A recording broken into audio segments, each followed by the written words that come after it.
जय हिंद विद्यार्थियों। आज हम हिंदी पाठ्य पुस्तक रिमझिम के अंतर्गत पाठ 1 राग की रस्सी के सारांश का अध्ययन करेंगे। प्यारे विद्यार्थियों, इस पाठ का अध्ययन करने से पहले हम इसके कुछ मुख्य उद्देश्यों के बारे में जानकारी प्राप्त कर लेते हैं, जो कि इस प्रकार है। मुख्य उद्देश्यों में सबसे पहले लिखा है सामाजिक व्यवहार का ज्ञान। प्यारे विद्यार्थियों, जब हम इस पाठ को पढ़ेंगे तो हमें सामाजिक व्यवहार का ज्ञान प्राप्त होगा। नंबर 2 है तार्किक बुद्धि का विकास। नंबर 3 है कल्पना शक्ति का विकास। नंबर 4 है समझदारी से निर्णय लेने के कौशल का विकास। तो अब हम इन्हीं उद्देश्यों को ध्यान में रख करके इस पाठ का सारांश जानते हैं। सबसे पहले यहाँ पे लिखा गया है तिब्बत के मंत्री के बारे में यहाँ पे बात हो रही है और कहा गया है कि तिब्बत के 32वें राजा सोनक वसैन गाम्पो के मंत्री का नाम लोनपुगार था। लोनपुगार अपनी चालाकी और हाजिर जवाबी के लिए प्रसिद्ध थे, लेकिन उनका बेटा ठीक उनके विपरीत था। वह इतना भोला था कि लोनपुगार काफी चिंतित हो उठे। वे चाहते थे कि उनका बेटा भी उनकी तरह होशियार हो। एक दिन उन्होंने अपने बेटे को 100 भेड़ें देकर शहर जाने को कहा। साथ में उन्होंने हिदायत दी कि वह इन्हें मारे या बेचे नहीं, बल्कि इन्हें 100 जौ के बोरों के साथ वापस लाए। कहने का मतलब क्या है यहाँ पर कि तिब्बत के एक राजा हुए थे, 32वें राजा थे जो, और उनका नाम था सोनक वसैन गाम्पो और उनके मंत्री का नाम था लोनपुगार। लोनपुगार अपनी चालाकी यानी समझदारी के लिए और हाजिर जवाबी यानी तुरंत जवाब देने के लिए किसी भी प्रश्न बहुत ही प्रसिद्ध थे। लेकिन जो उनका बेटा था वो क्या था, उनके ठीक विपरीत था, अर्थात वह बहुत ही भोला भाला था। और इसकी वजह से क्या था, लोनपुगार काफी चिंतित रहते थे। वे चाहते थे कि उनका बेटा भी होशियार बने, अर्थात समझदार बने, लेकिन वह ऐसा नहीं था। एक दिन क्या हुआ कि उन्होंने अपने बेटे को 100 भेड़ें देकर शिप्स देकर कहा भेजा शहर जाने को कहा, क्योंकि ताकि वह वहां जाकर के समझदारी का काम और लोगों से कैसे बातचीत करते हैं इस बात को समझ सके। और साथ में उन्होंने हिदायत दी। हिदायत का मतलब होता है सलाह दी कि आप इन भेड़ों को मारोगे भी नहीं और न ही इनको बेचोगे, बल्कि इन्हें जो है 100 बोरी जौ का मतलब होता है एक अनाज होता है जिसको इंग्लिश में बार्ले कहते हैं, ठीक है, बार्ले। तो 100 जौ के बोरों के साथ वापस आओगे, और उन्होंने उसे घर से भेज दिया शहर की तरफ। अब आगे क्या लिखा है वो हम पढ़ते हैं।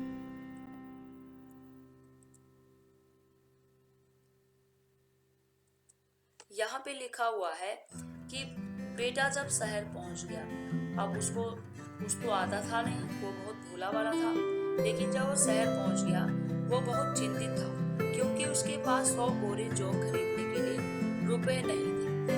अचानक उसके सामने एक लड़की आकर खड़ी हो गई। जब उसने उसकी चिंता का कारण पूछा तो उसने अपना हाल उससे कह सुनाया। लड़की होशियार थी, उसने भेड़ों के बाल उतारकर बाजार में बेच दिए और उससे मिले रुपयों से 100 बोरे जौ खरीदकर उसे वापस घर भेज दिया। बेटे को लगा कि पिताजी बहुत खुश होंगे, लेकिन ऐसा कुछ नहीं हुआ। अब देखो बच्चों, यहाँ पर जब लोनपुगार का बेटा शहर में गया तो शहर उसके पिताजी ने उसे यह कहकर बोला था कि ना तुम्हें रुपए मिलेंगे और ना ही तुम इन भेड़ों के मारोगे और ना इन्हें बेचोगे, और जब तुम घर वापस तभी लौटना है जब तुम 100 बोरी जौ के खरीद करके इनको वापस लेके आओ। लेकिन क्या होता है, वो तो कुछ जानता ही नहीं था, इसलिए वो क्या है, सड़क के किनारे बैठ करके और बहुत ही चिंतित हो गया। इतने में क्या होता है कि एक लड़की वहां पर आ जाती है और वह उससे उसका कारण पूछती है कि तुम इतने चिंतित क्यों हो। तो उसने कहा, यानी कि लोनपुगार के बेटे ने कहा कि मेरे पिताजी ने मुझे इस प्रकार से सलाह दी है। और क्या था, लड़की ने कहा कि ये तो बहुत छोटी सी बात है। लड़की होशियार थी, उसने जो है भेड़ों के बाल उतार करके बाजार में बेच दिए और उनसे जो भी पैसे मिले उससे 100 बोरी जौ की खरीद करके उसे घर वापस भेज दिया। अब बेटे को क्या लगा लोनपुगार के कि पिताजी तो बहुत ही खुश हो जाएंगे, मैंने ऐसा काम कर दिया है। अब आगे क्या होता है देखो। आगे क्या लिखा हुआ है कि दूसरे दिन जब लोनपोकार का बेटा वापस पहुंच गया तो अपने बेटे को फिर शहर भेज दिया। क्यों भेज दिया? क्योंकि लोनपोकार ने कहा कि मुझे तुम्हारी समझदारी चाहिए, न कि दूसरे लोगों की समझदारी। मैं चाहता हूँ कि तुम अपने मन से, अपनी समझ से काम करो। ठीक है, कोई तुम्हें अच्छी बात बताता है तो अच्छी बात है, लेकिन जो भी फैसला हो तुम उसे अपने आप लेना सीखो। अब क्या होता है कि दूसरे दिन लोनपोकार अपने बेटे को फिर शहर भेज दिया, उन्हीं भेड़ों के साथ। उन्होंने बेटे से कहा कि भेड़ों के बाल उतार कर बेचना। उन्हें पसंद नहीं आया, अतः वह दोबारा ऐसा काम नहीं करेगा, लेकिन भेड़ों के साथ 100 बोरे जौ की अवश्य लाएगा। फिर क्या हुआ? फिर निराश होकर लोनपोकार का बेटा शहर पहुंच गया।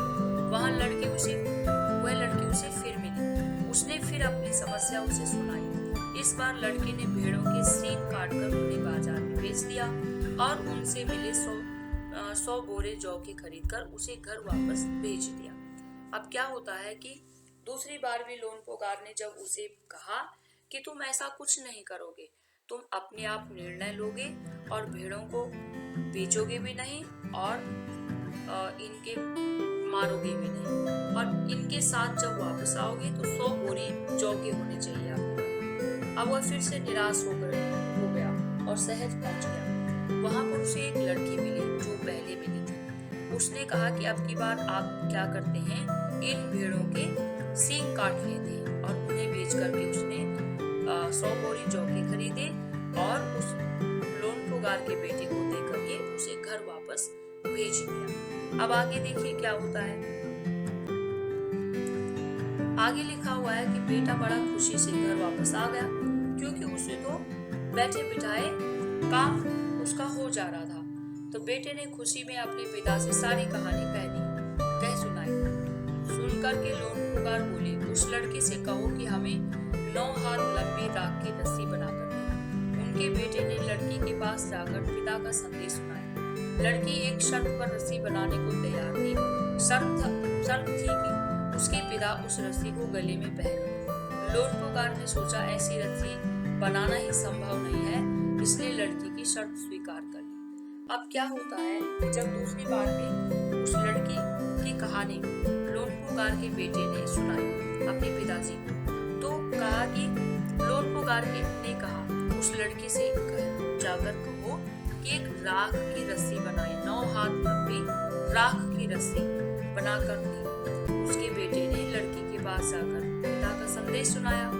लड़की शर्त पर रस्सी बनाने को तैयार हो। उसने कहा कि मैं 9 हाथ लंबी राख की रस्सी बना सकती हूँ, लेकिन मेरी शर्त यह है कि आपके पिताजी उसको अपने गले में पहने। लोनपोकार ने सोचा कि वो अपने आप को बहुत चालाक भी समझता था लोनपोकार, और अपनी हाजिर जवाबी के लिए प्रसिद्ध तो था ही था।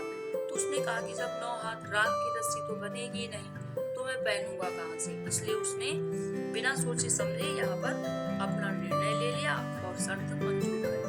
लेकिन इससे क्या होता है कि इसके बारे में आगे बढ़ते हैं।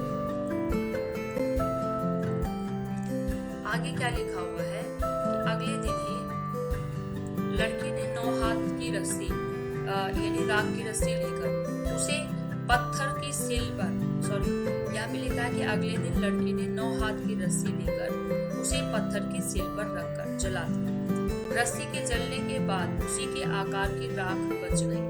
लड़की उसे सिल समेत लोनपोकार के पास ले गई और उसे पहनने को कहा। लोनपोकार राख की रस्सी देखकर दंग रह गए। लड़के की समझदारी और सूझबूझ से वे काफी प्रभावित हुए और उससे उन्होंने अपने बेटे की शादी करा दी।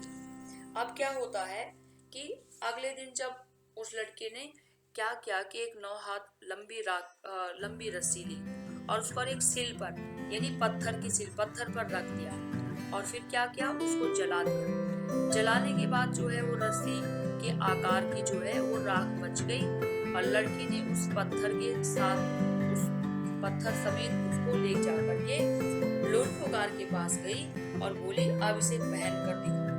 लेकिन क्या था, लोनपोकार उसकी समझदारी और सूझबूझ की तारीफ करता हुआ बहुत ही दंग रह गया कि ये लड़की तो मुझसे भी ज्यादा होशियार निकली और मुझसे भी ज्यादा समझदार है, तो इसलिए उसने सोचा कि क्यों ना मैं इसके साथ अपने बेटे की शादी कर देता हूँ, और उसने धूमधाम से उन दोनों की शादी कर दी। तो यही आपका यहाँ पर ये पाठ समाप्त होता है। ठीक है,